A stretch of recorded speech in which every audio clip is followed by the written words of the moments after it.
Good morning from Petersburg, Kentucky. We're at exit 11, just off Interstate 275, two exits west of Cincinnati's airport, actually the greatest Cincinnati airport that's in Kentucky. But that's got nothing to do with what we're talking about this morning. But see, you always have to say some things to start with so people get their notifications and jump on board. We're going to talk about the solar eclipse that's coming up with our astronomer, Dr. Danny Faulkner. Today is a great day to talk about astronomy. Look out here. See, we could get the telescopes out here today and see nothing. Is that right, Dr. Faulkner? That's exactly right. Nothing today. It's raining today. In fact, we had sunspotting scheduled for this afternoon. We've already canceled it. If you saw that item on the news where that tornado hit in Oklahoma, this is part of that system. And we only got a little bit of the system here. A lot of it was further south, but we had rain most of the night. And, yep. Not heavy rain, just light rain. Just light rain. It's going to be a beautiful day tomorrow, though. Absolutely. So, but we're in our observatory here. This would be a well-equipped observatory compared to any other Christian facility, correct? I think so. We have two 16-inch telescopes permanently mounted and a collection of about 8 or 10 others. And we have astronomy programs here, and we're going to learn about an upcoming astronomy program as well. But first of all, the solar eclipse is coming up. Kentucky is one of the greatest places in the whole world to see it, isn't that right? Yes, just not this part of Kentucky. Oh, okay, we're in the wrong part. Got to go south, right? West more than anything. Way over the far south west. South and west? Yeah, mostly over in Hopkinsville, on the western edge of Kentucky. Okay. While the whole North American continent can see the partial phases of this eclipse, the path of totality is pretty narrow, about 70 miles wide. Right. And it makes landfall around Salem, Oregon, slashes across and exits out to the Atlantic near Charleston, South Carolina. Okay. So if you're along that path, which I intend to be, then you can see the total eclipse. So on August 21, you're not going to be here? No, I'll be in Oregon. You'll be in Oregon? That's where you want to see it? Yeah. Oh, you think it's more likely you won't have clouds there? That's it. Well, two things I wanted to do. One was to have kind of a creation program of some sort surrounding the eclipse. It's a big deal. It doesn't happen very often.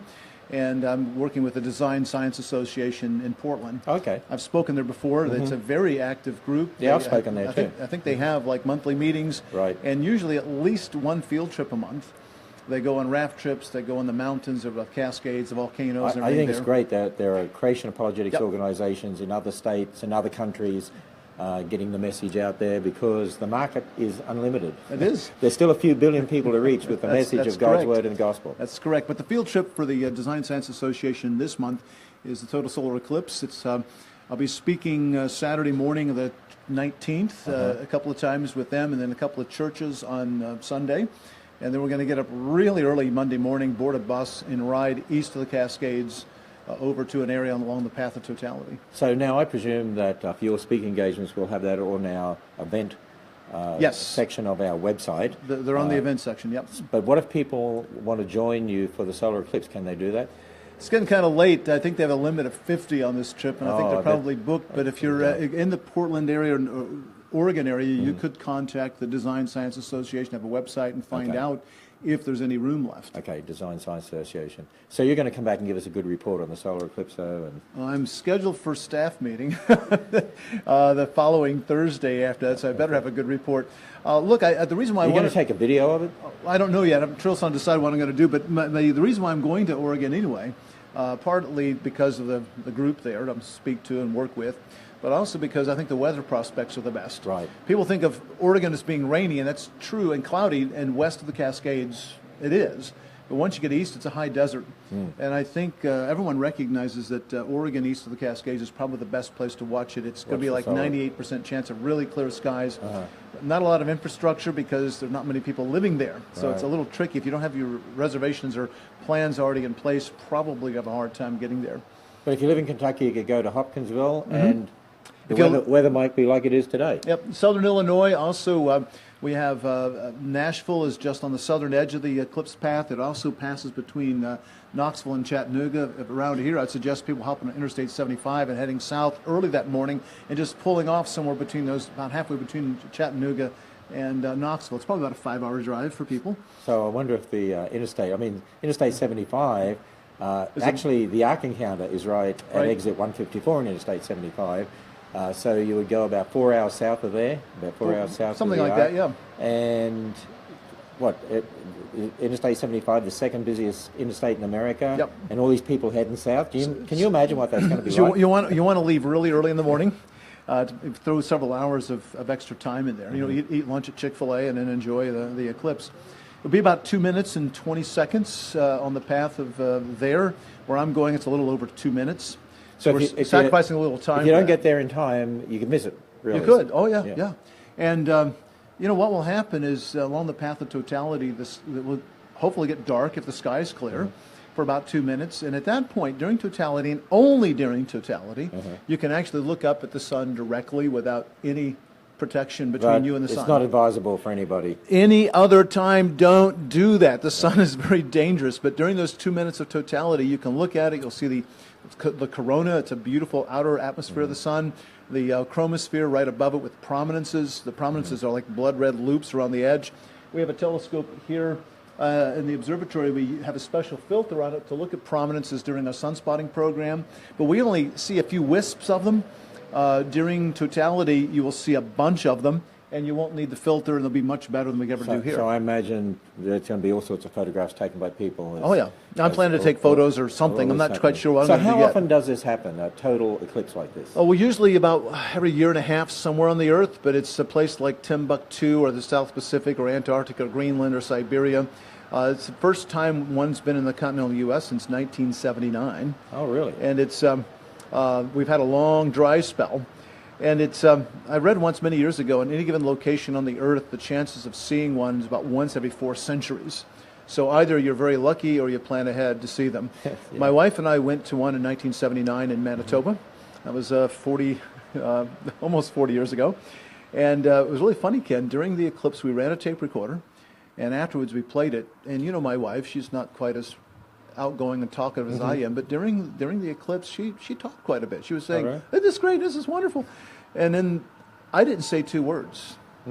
So you know me, if something can shut me up. You were starstruck. I was starstruck, I was dumbstruck, I couldn't say a thing. So this time I might talk a little bit more, but it was really strange. Played it back later, and it just really weird the effect it has on people. It was the most remarkable, beautiful thing I'd ever seen. It was the most incredible 2 minutes and 46 seconds I ever spent. So it's going to happen again. It's going to happen again. This month. And if we miss this one, I'm not suggesting you do, but there is one in 2024.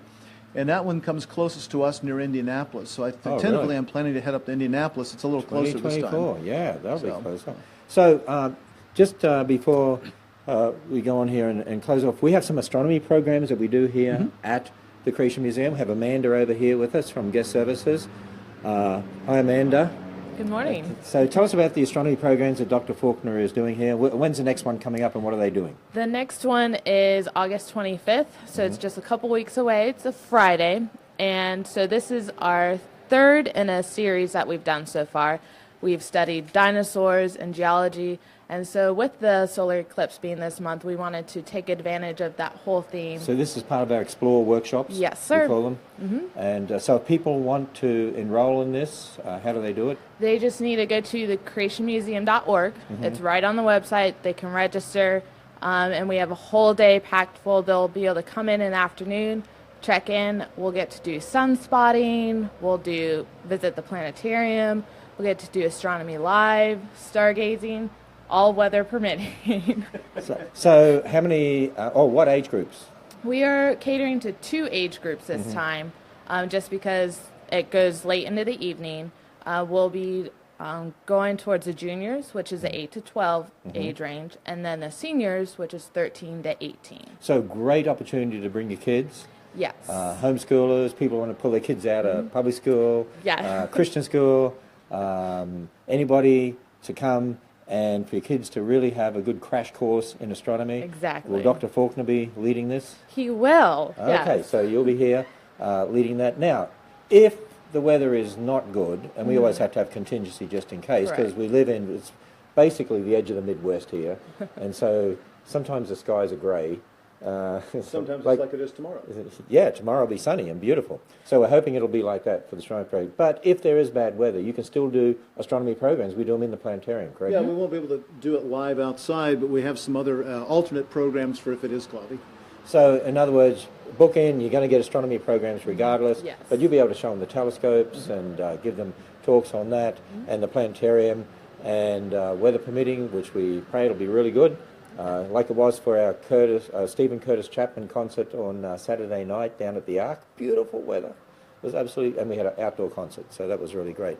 So again, they go to creationmuseum.org Yes. and look for the Explore workshops. Is that what they're Yes. called? Mm-hmm. Explore workshop, August 25th. 25th. What time's it start? Check-in starts at 1 o'clock. Check-in starts at 1 o'clock. And so they can go online and register for that. Can they Yes. just turn up? It's a registered event and space is limited. Right. So we So if they recommend turn up and there is space, they could. they could. But these book out. They do. So yes. it's good to be able to get here. Okay, well, thank you, Amanda. And Dr. Faulkner, we look forward to your report on the solar eclipse that's coming up. And Kentucky is one of those places in the world where you can actually see the solar eclipse. But you're heading out to Oregon. Yep. So, but we'll get the report back when that happens. So that comes up August 21. So that's worldwide news, isn't it? It is. I've been talking about it for a while. Bill Nye was even talking about it. Not surprised. So, but I think you know more about astronomy than Bill Nye does. Probably. So Dr. Faulkner is our PhD in astronomy here at the Ministry of Answers and Genesis, the Creation Museum, and the Ark Encounter. And so go to creationmuseum.org, find out about the Explore workshops, August 25 for the astronomy workshop that Dr. Faulkner is heading up. And keep watch on our website as we will give a report on the solar eclipse, and hopefully we'll get some photographs and reports from Dr. Faulkner, and we'll be able to put them up on our blogs and on the front page of our website. We keep people up to date. That website's a very dynamic website, as you know. And they can keep watch for other astronomy programs that we run here at Answers and Genesis, because this really is quite a place, and we really do have some remarkable telescopes here, as well as a planetarium. So with that, anything else you want to say before No, we it's finish fine. off there? Thanks. That's it? Yep. Astronomer, man of many words? At least not during a total solar eclipse. Just Yeah. so people know, they do know that you know what you're talking about. Where were you before you came to Answers and Genesis? I was a professor at the University of South Carolina, Lancaster. I was there for 26 and a half years, and I was able to retire a little early so I could come work here. So even as a professor in a secular university, they knew you were a creationist, and you were still allowed to be a professor. Yes, USC and USCL particularly are unique places. They do believe in academic freedom, and they were very supportive, and sad to see me leave. I got a lot of goodwill goodbyes when I did leave. And you know what? You have these secularists out there saying if you're a creationist, you can't be a scientist. Not true. That's just a load of nonsense. Yes, it is. We know. Okay, so we're going to sign off here from our observatory here at the Creation Museum. And again, go and check out the Explore workshop on astronomy August 25.